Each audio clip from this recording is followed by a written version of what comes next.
Então, essa foi a fala do deputado Sidney Rosa. E essa entrevista dele já vem resultando.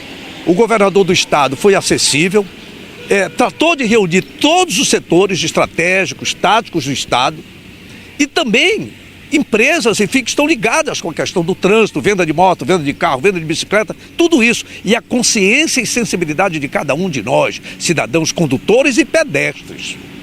E aí, o Detran vem com o primeiro encontro regional de segurança no trânsito, pela paz no trânsito, pela vida. Esse evento nós estivemos lá e ouvimos algumas figuras envolvidas diretamente na questão. O trânsito pelo município na CEMOB, o trânsito pelo estado do Detran, a municipalização do trânsito que ainda é muito acanhada no estado do Pará. Dos 144 municípios, só 25 municipalizaram. A Polícia Rodoviária Federal. E mais do que isso, senhoras e senhores, nós que preocupamos tanto, não adianta só ver programas mostrando o sangue, fala meu irmão, tudo bom? Mostrando o sangue e a morte pelo trânsito, os gastos terríveis da economia e os prejuízos emocionais das famílias, com o doutor Hélio Franco falando sobre o dilema que vive a Secretaria de Saúde com o nosso dinheiro. Fomos à Faculdade Estácio acompanhar este primeiro encontro e ouvimos inicialmente algumas dessas declarações. Acompanhe.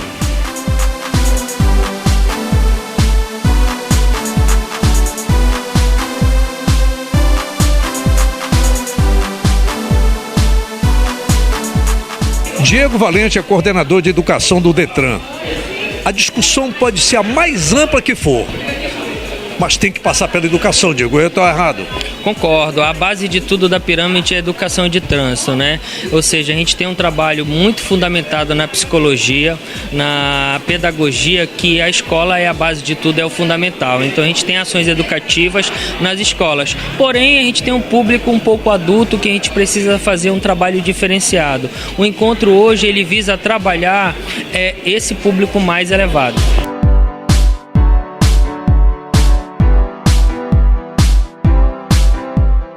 O diretor de Educação da Secretaria de Trânsito do município, a CEMOB, o Manuel Pinheiro, ele salienta a importância, a preocupação de todos, do cidadão e da própria instituição.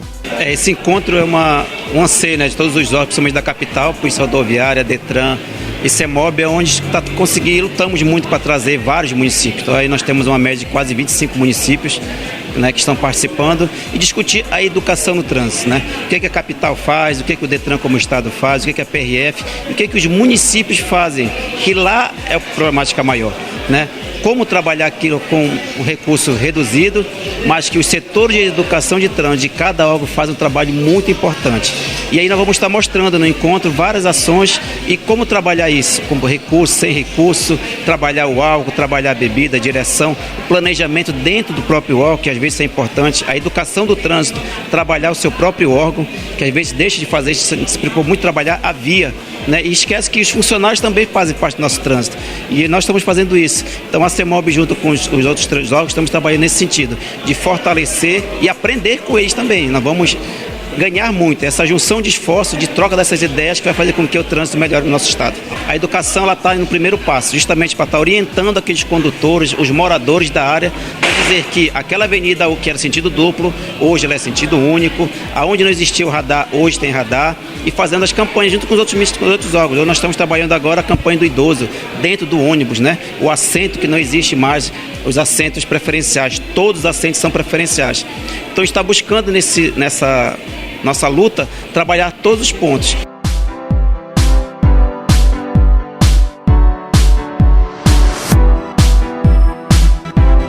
Quem dirige a educação da Polícia Rodoviária Federal é o inspetor Adriano Ferreira. Ele faz uma abrangência, mas salienta a importância o seguinte: todos são responsáveis, o cidadão e o próprio agente da autoridade do trânsito. O Detran está de parabéns, né, por buscar essa união entre as diversas esferas, estadual, municipal e federal, porque o objetivo ele é comum. é salvar vidas, é diminuir essas 40 mil mortes por ano no nosso trânsito. É uma guerra silenciosa, que a gente não tem noção de quantos morrem todos os dias, mas a média de 160 mortes por dia é um absurdo. E a educação para o trânsito é o caminho junto com a fiscalização. É bom deixar isso bem claro, que a educação ela tem que caminhar sempre junto com a fiscalização também, com a punição, para que ocorra a efetividade. E uma coisa é certa, eu posso até correr o risco de ser um pouco antipático, mas eu ouço muito, até da imprensa da qual eu faço parte, que falta fiscalização, falta educação, falta orientação, que os agentes vão para o trânsito para multar. Gente, eu entendo o seguinte, quando eu tenho a minha carteira de habilitação, significa que eu estou diplomado, quer dizer, eu sei de tudo, falta eu cumprir, né? Positivo. Você foi perfeito na sua colocação. E o nosso trabalho de educação, ele é justamente nesse sentido, de que eu não posso colocar a culpa dos erros no trânsito nos outros. Eu tenho que assumir a minha culpa, assumir a minha parte. Se todos nós fizermos a nossa parte no trânsito, não vai ter problema com fiscalização nunca, porque você vai estar sempre certo. Você não vai se envolver em acidente porque você não vai executar, por exemplo, manobras perigosas. Então, a educação para o trânsito hoje, para a PRF, ela tem esse viés, um viés de conscientização do tipo, cada um faça a sua parte. Se cada um fizer a sua parte, eu garanto que em 2020, que é quando a gente chega lá no ápice dessa década mundial de resolução de trânsito, a gente vai conseguir ter bons resultados, mas só e somente só cada um fizer a sua parte. Se deixar na mão do Detran, na mão da CEMOB, na mão da PRF, não vai mudar. Não vai mudar, porque quem está lá no volante somos nós. Quando eu estou no volante, é o Adriano Ferreira que está lá no volante. Eu não posso colocar a culpa de uma imprudência minha no agente do Detran ou da PRF. Eu tenho que assumir minha responsabilidade. Eu tenho que amar a mim mesmo e a minha família que está naquele veículo ali. Saber que ultrapassar no local proibido, saber que usar álcool e dirigir são ações que botam em risco a vida daquele que eu amo. Eu não preciso de ninguém falando pra mim, não faz isso que é errado. Eu tenho que saber que é errado, e só eu saber que é errado, o nome disso é ética, eu deixo de fazer.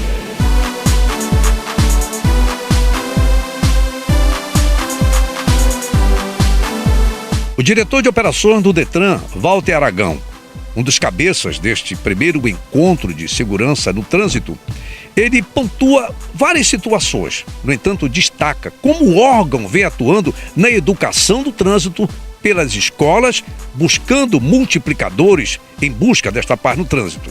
Trânsito, ele tem uma parcela, né, os órgãos de trânsito, o poder público, né, mas sem dúvida nenhuma nós temos aí também uma parte da sociedade que deve fazer a sua parte. Nós identificamos, por exemplo, na lei seca, 90% das pessoas, a 95% têm conhecimento da lei seca, sabem todas as consequências, mas mesmo assim insistem em praticar uma conduta inadequada, o que é um risco tremendo, não só para ele, mas para todas aquelas pessoas que disputam, estão usando ali aquele espaço físico.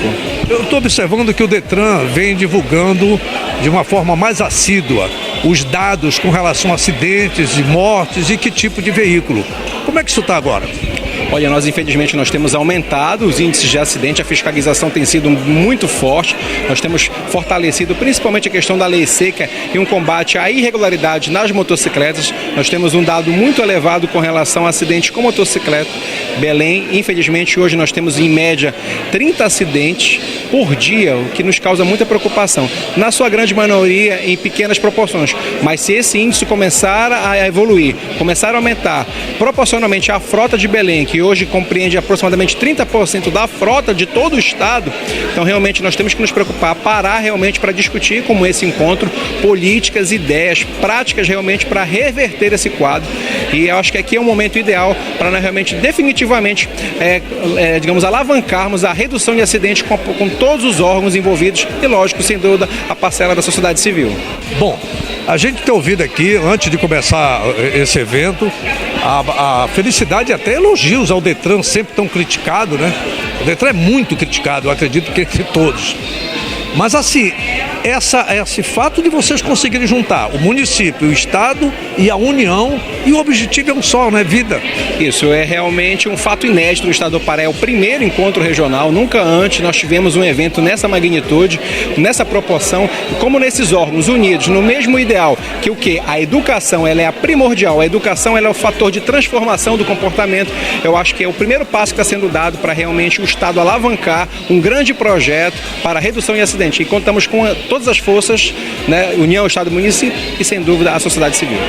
Doutor Walter Aragão, hoje, 6º mês do ano, o senhor tem ideia de quantas escolas já foram visitadas nos municípios e crianças, adolescentes já tiveram acesso a essa educação no trânsito? Olha, nós já tivemos hoje num processo de mais de 80 escolas no estado do Pará, de maneira geral, fazendo um trabalho de multiplicador. Nós temos um projeto muito interessante que é com os professores. Os professores são informados, são indicados para que em seguida, na sala de aula, ele repasse a informação do trânsito de maneira transversal.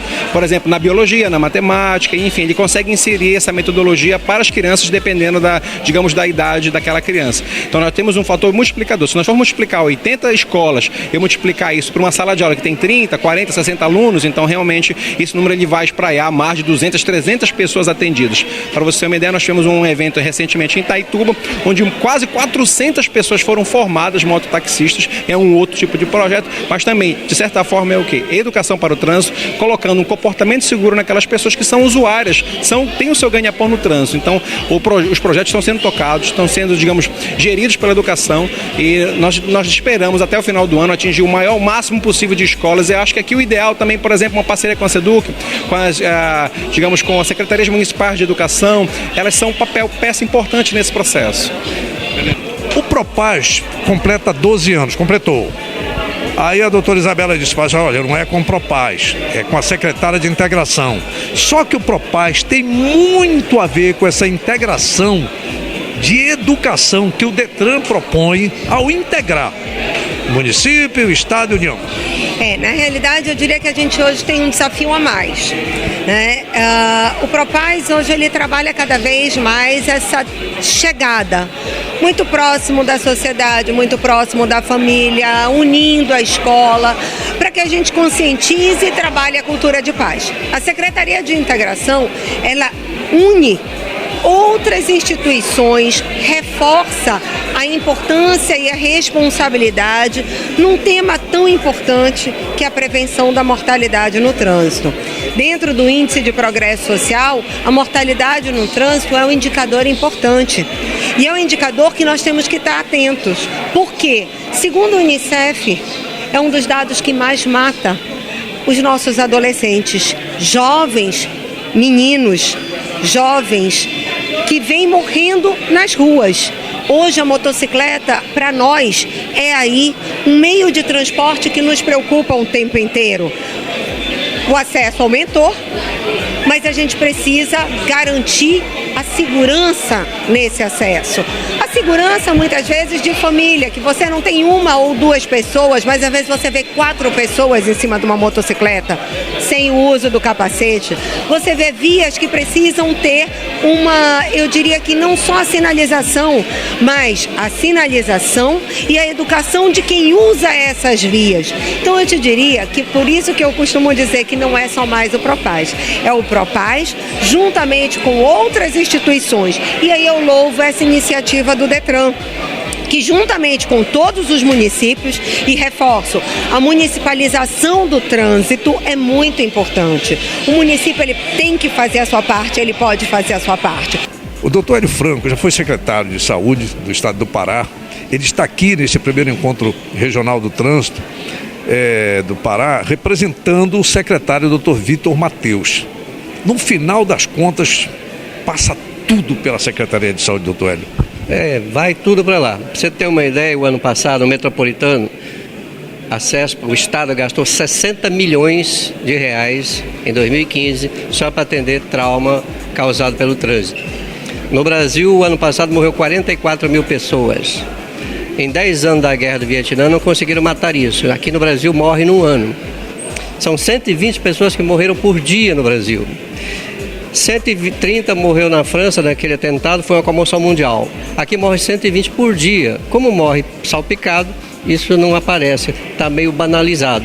Mas nós temos um custo para a saúde tremendo. Você tem um custo pré-hospitalar, você carrega gente de UTI aérea, de helicóptero, de SAMU terrestre. Depois tem um custo hospitalar, tem um custo pós-hospitalar.